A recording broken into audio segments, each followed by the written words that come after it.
you ever been talking out loud and while you're talking, somebody says, well, you know what I think is, and they just run right over you? What's the first thing you think? You go, oh, okay, I guess I'll stop talking. Now, all of a sudden, they are controlling the floor. Now they're dominating the conversation, and you really don't have another window, and you feel defeated. What do you do when somebody is talking over you? Well, there's a wrong way to go about it and a right way to go about it, and I'm going to teach you both. Welcome to the Jefferson Fisher podcast, where I'm on a mission to make your next conversation the one that changes everything. If you enjoy learning tips and tools to improve your communication, I'm going to make a promise to you. And that promise is to continue to give you and feed you good content that is going to make you a better communicator. In exchange, my request is where you see a button that says subscribe or a heart or a thumbs up, I'm going to ask you to click it. I am going to make you a better communicator. That's my promise. And whenever you click and subscribe, it tells the platform that this is good content. I would be very grateful if you do that. This podcast is brought to you by Cozy Earth. I am in Texas, Southeast Texas to be exact, and it is like a hot swamp down here. It is scorching hot. You go outside and you have sunglasses on, glasses on, they instantly fog up. That's the kind of level that we're at right now. If there's one thing I don't like, it's to sleep in a hot bed. You get sweaty and it's the worst. If you use sheets, they're on my bed right now, from Cozy Earth, that does not happen. Go to cozyearth.com/Jefferson, use the code Jefferson for 40% off. That's cozyearth.com/Jefferson. Use the code Jefferson for 40% off. They not only have bed sheets, they have towels, they have really comfortable clothes. You need to give them a try. Now, if you listen to the rest of this podcast, you are going to learn exactly how to stop it when somebody tries to dominate the conversation. You ready? The wrong way to go about this is when you start to yell and start to try and get more attention to you. Somebody starts interrupting you, and the first thing you say is, oh, excuse me, am I interrupting you? Or, oh, is the end of my sentence interrupt the beginning of yours? That kind of trying to be cute language, that never works. Let me tell you why it doesn't work. Because it makes you look desperate. So whenever somebody is dominating the conversation and interrupts you, the worst thing you can try and do is trying to take it back from them. When you try to out-attention them, that never works. It always puts you in the weaker position. Why? Because it looks like you're grasping for control. That is the wrong way to go about it. Instead, this is what I want you to do when somebody tries to dominate the conversation and talk over you. You ready? Number one, I want you to continue talking exactly as you were. Keep the same volume, keep the same tempo, keep the same pace. Keep talking just like you were. Do not stop. So whenever that person at the board meeting and wherever you are, they start to try and catch in and try and talk over you. Oh, I think, well, what about, and they try and talk over you. Keep talking exactly where you are. This works because it shows a discrepancy between your very even keel, controlled, I'm going to continue talking no matter what you say, even if you interrupt me, I am planted, I am grounded, I do not care what you say.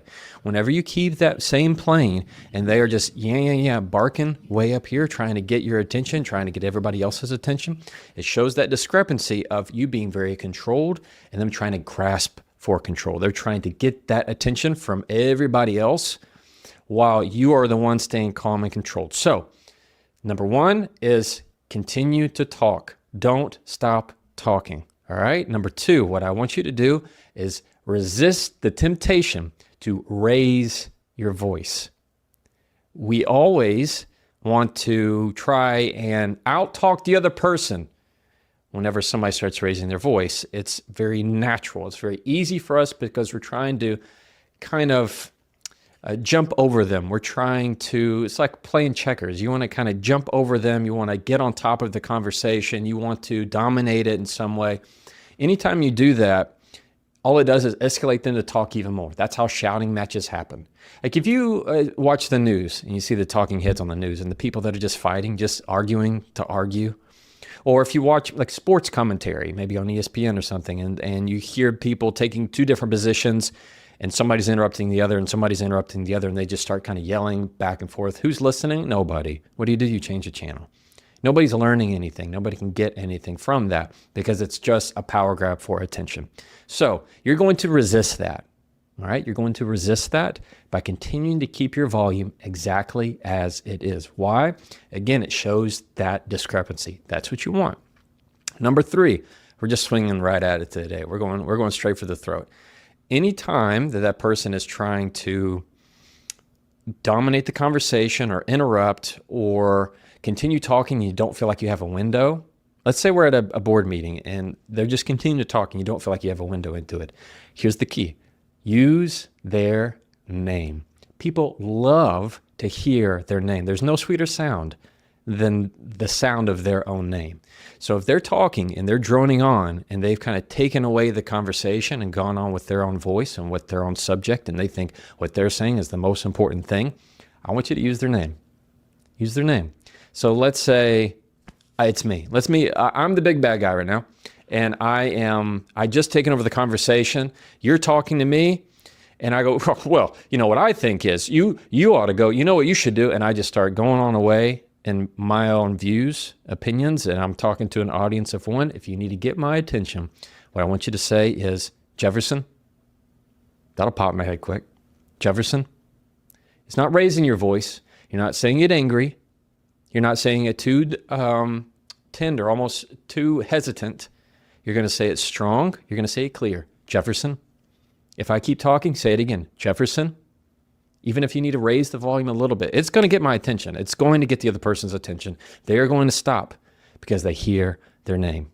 That's the window. You've now created the window into that conversation where I want you to use the phrase talk over. Say something like, it's not helpful when you talk over me. Or I feel like you're talking over me. Or I can't hear you when you talk over me. I say the very similar thing when somebody's interrupting you, which in this case is very related. I can't hear you when you talk over me. This episode is also brought to you by Element. Element makes hydrating easy, simple, and clean. If you're like me, you're always on the go. Especially when I'm traveling, I need to do better about hydrating, especially in and out of airports. But it's not all that fun sometimes to just drink a bottle of water. So I use a little packet of Element. I've been using it for several months now, and I really like it. My favorite flavor is lemonade salt. I pour it right in. It's like lemon lime. It's tangy, it's sweet, and it always gets the job done. I like it because there's no added dyes, there's no added sugars, just good, clean electrolytes. Element is for people on a mission, whether you're a parent, an athlete, a business leader. And for all of my listeners, you get a free sample pack for every order that you get. So a free sample pack with every order. You can go to drinklmnt.com/Jefferson and try it risk-free. That's drinklmnt/Jefferson and try it risk-free. Anytime you're using that phrase talk over, it's cluing them into exactly what they're doing. Sometimes people don't understand what they're doing. They don't realize what they're doing. Maybe it's not on purpose, but that's beside the point. The fact is they're doing it. So you have to take action. You can't just be quiet and let them continue to talk and you feel less. Then you feel more dismissed. That kind of behavior is something that you need to catch immediately. You can't let it keep going on. Why? Because you're otherwise establishing a pattern of how they can treat you, how they can talk to you, that it's just a given that your opinion does not matter as much as theirs. But if you catch it, Jefferson, I can't hear you when you talk over me. It's not helpful for you to talk over me. Jefferson, are you interested in my thoughts or do you want to talk over me? It depends how direct you need to be. You're the one who knows the personality of the person that you're dealing with.